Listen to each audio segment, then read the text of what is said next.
Ganito ang iyong gawin kung hindi ka pa rin invited sa content monetization beta ni Facebook at gustong-gusto mo nang ma-monetize at kumita sa mga content at mga video na ipinopost mo kay Facebook. Panoorin mo lang to kung paano makapag-request at para ma-invite ka kay content monetization beta. Unang-una, pindutin mo yung Facebook apps, yung nasa taas ng tatlong linya.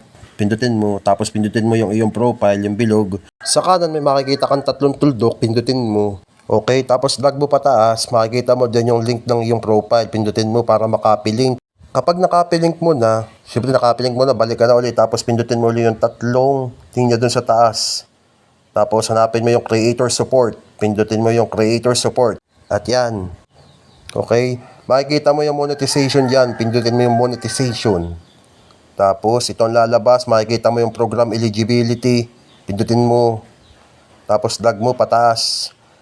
Pindutin mo yung in-stream ads. At ito nga lalabas pag napindot mo na yung in-stream ads. Drag mo pataas. Diretso mo lang. Tapos may makikita ka dyang in this form. Yan, pindutin mo yung in this form na yan. Tapos, at ito nga ang lumabas. Yan, idrag natin pataas ulit yung ating screen. Kailangan nating pilapan yung tatlong empty box na yan para makapag-request tayo ng ating content monetization beta. Ilagay natin dyan yung ating email ad. Okay, nailagay na yung email ad. Tapos yung URL o yung copy link ng ating profile or page. Ito namang panghuli yung mga other social media accounts natin na katulad ng Instagram, TikTok, at kung ano-ano pa. Pindutin mo lang yung let's do this. Tapos okay, yan, nakapag-request ka na. Hintayin lang natin kung kailan ma-approve. Okay, sana may natutunan kayo at sana nakatulong sa inyo. Salamat!